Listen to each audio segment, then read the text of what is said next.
আসসালামু আলাইকুম, সবাই কেমন আছেন? আলহামদুলিল্লাহ, আপনাদের দোয়া আমি অনেক ভালো আছি। আয়াত মমস ব্লগ দেখার জন্য সবাইকে স্বাগত জানাচ্ছি। হাই এভরিওয়ান, দেখতে পাচ্ছেন কতগুলো আমরা নিয়ে বসে গেছি। আর আমরা দিয়ে কী করবো? আমরা দিয়ে বানাবো আচার। যদি ঘরে আমরা থাকে বা বাজারে আমরা থাকে, তাহলে আমরা আচার কিনে খাওয়া কী প্রয়োজন? আমরা কিন্তু আমি ছিলে, এখন আমি 4 টুকরা করে নিব। আমি ছিলে নিয়েছি এবং 4 টুকরো করে নিয়েছি। 4 টুকরা করার সুবিধা কি, যে বাচ্চারা খেতে চাইলে তখন এই 4 টুকরাটা আমি দিয়ে দিব। ছোট ছোট পিস, ছোট ছোট মুখ, ছোট ছোট পিস। আর আমি কিন্তু বড় বড়ও করব, মানে আস্তা করব। এই যে আমার কিন্তু পিস করা হয়ে গেল। এই যে আমি কিন্তু ছোট ছোট পিস করেছি 4 টুকরা করে, আবার কিন্তু আস্তাও করলাম। কারণ আস্তাটা খাবো বড় মানুষে, আর ছোটরা বাচ্চারা খেতে পারবে, বড়টা তো আর বাচ্চারা খেতে পারবে না। সেই চিন্তা ভাবনা করে আসলে 2 রকম করে আমরা কেটে এখন পানি দিয়ে আমি ভিজিয়ে রাখবো লবণ দিয়ে। লবণ দিয়ে ভিজিয়ে রাখলে কিছুক্ষণ কী হয়, আমরা যে একটা কষ বা টক ভাগ থাকে সেটা অনেকটাই কেটে যায়। তো এই যে আমি লবণ দিয়ে কিন্তু পানি দিয়ে ভিজিয়ে রাখবো এখন।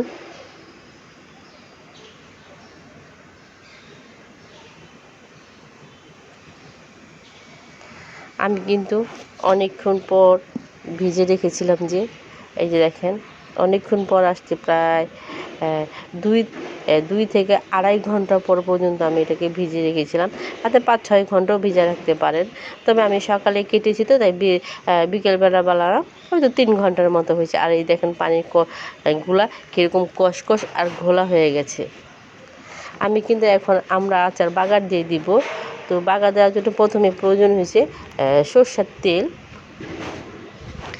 দিয়ে দিলাম। পাতিলটা একটু গরম করে নিলাম, তারপর হয়তো সরষের তেলটা আমি দিব। দেখা যাচ্ছে যে একটু পানি পানি আছে, এই জন্য আসলে দিতেছি না সরষের তেলটা। আর পাতিলটাও গরম করে নিব। দিয়ে দিলাম সরষের তেল।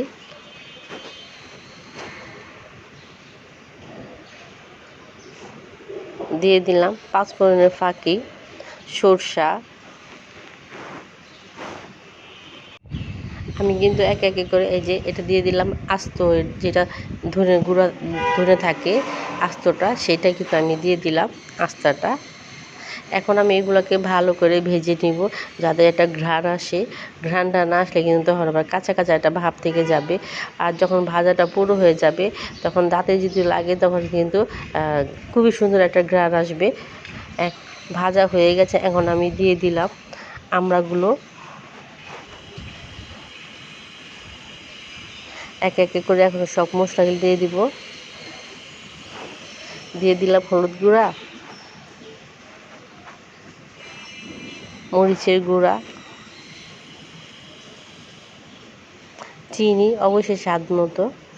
তবে আরে বাবা তো একটু চিনি বেশি খায়, মিষ্টি জিনিসটা, এই জন্য চিনিটা কিন্তু আমি একটু বেশিই দিব।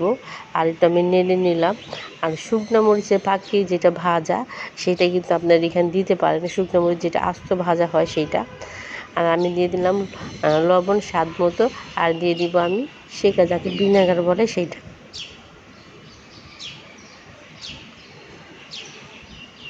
আমি কিন্তু সব দিয়ে আমি ভালো করে কিন্তু আচারটা বানিয়ে ফেলেছি। আর এই যে দেখেন, দেখতেও কিন্তু কত সুন্দর হয়েছে।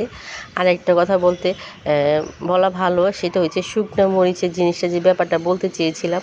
আসলে শুকনো মরিচটা দিলে আচারটা আরও বেশি বেটার হয়, আর সুন্দর একটা ঘ্রাণ আসে। আয়াতে বাবা তো ঝাল খায় না, বরাবরই বলি, সেই জন্য কিন্তু শুকনো মরিচটা আমি দিতেছি না।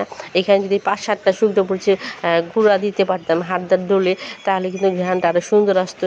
আর আবার আয়সুনা খাবে সেই চিন্তা ভাবনা করেই কিন্তু আসলে আমি এখানে শুকনো মরিচের ফাঁকিটা দিইনি, ঝালটা কম দিয়েছি।